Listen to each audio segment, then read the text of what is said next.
भगवान है कि नहीं हमको क्या पता है, वो ऐसी वाली सोच ही रहेगी। कृष्ण को भगवान मानना तो दूर की बात है, वो तो पहले यही नहीं मानते कि भगवान होता भी है पहले तो उनको ये बताना भाई भगवान होता है और फिर वही आया था, वो कैसे बताओगे, वो तो अगला स्टेप है। तो पहले यदि उसको विज्ञान से नहीं जोड़ोगे तो आज के युवा को बिना तर्क के कन्विंस करना बहुत मुश्किल है। वो पूछेगा नहीं क्यों, ऐसा ही क्यों, क्या पंडित जी ने दायां हाथ आगे क्यों करवाया, यहाँ पे ये उंगली क्यों टच करवाई, पूछेगा ना वो। तुम्हारे पास जवाब होना चाहिए कि हाँ ये ऐसे काम करता है, ये ऐसे काम करता है। तो जब वो आ जाएगा और वो समाज में आ जाएगा तब फिर ये मतलब चीज़ें इतनी अलग से अलग नहीं होंगी, फिर वो समाज के जीवन शैली का हिस्सा हो जाएंगी। ऐसा तो अभी भी है, बट वो लोग अभी तो अंधाधुन कर रहे हैं, मतलब ज़्यादातर अनभिज्ञ है, ठीक है, फॉर्मेलिटी है, करनी है तो कर देते हैं। हाँ बिल्कुल फॉर्मेलिटी है या परंपरा बनी हुई है कि हाँ हम इस तरीके से ही करते हैं तो उसी तरीके से कर रहे हैं, बस जानना जरूरी नहीं समझते।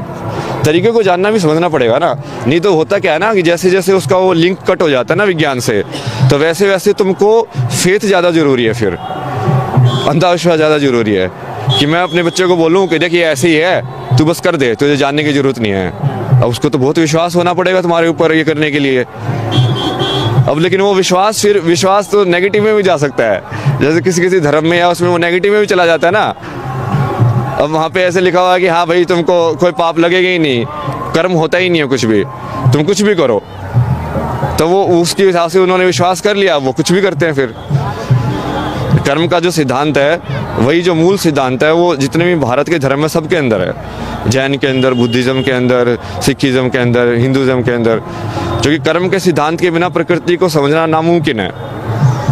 कॉज एंड इफेक्ट जो होता है ना, कि कारण का कारण, कि ये कारण हुआ फिर उससे ये चीज़ हुई, फिर इस चीज़ से ये कारण बनी और फिर इससे ये हुआ, फिर ये कारण बना फिर उससे ये हुआ, वैसे ही तो समझते हैं ना दिमाग में हर चीज़ को। रिएक्शन जो जैसे केमिस्ट्री में समझते हैं कि हाँ इससे ये हुआ, फिर इससे ये रिएक्ट करके फिर ये बना, फिर इससे ये रिएक्ट करके ये बना। तो वो विश्वास में दोनों साइड जा सकते हैं ना। भक्ति फिर वही है ना कि वो पूरा विश्वास है, तुमको क्या पता कि सामने वाले जिसकी भक्ति करे वो सही इंसान है कि गलत इंसान है। तो उसको ज्ञान से जोड़ना, विज्ञान से जोड़ना भी जरूरी है, ताकि उसको भक्ति को थोड़ा बेस में मिले। यही है संदेश।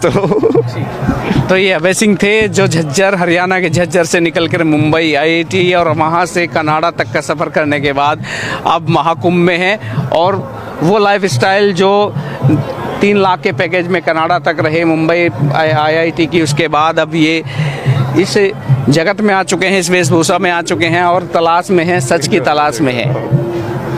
आप भी लगातार जुड़े रहिए हेडलाइंस इंडिया के साथ, अपने सहयोगी अंकित के साथ। मैं कुलदीप सिंह।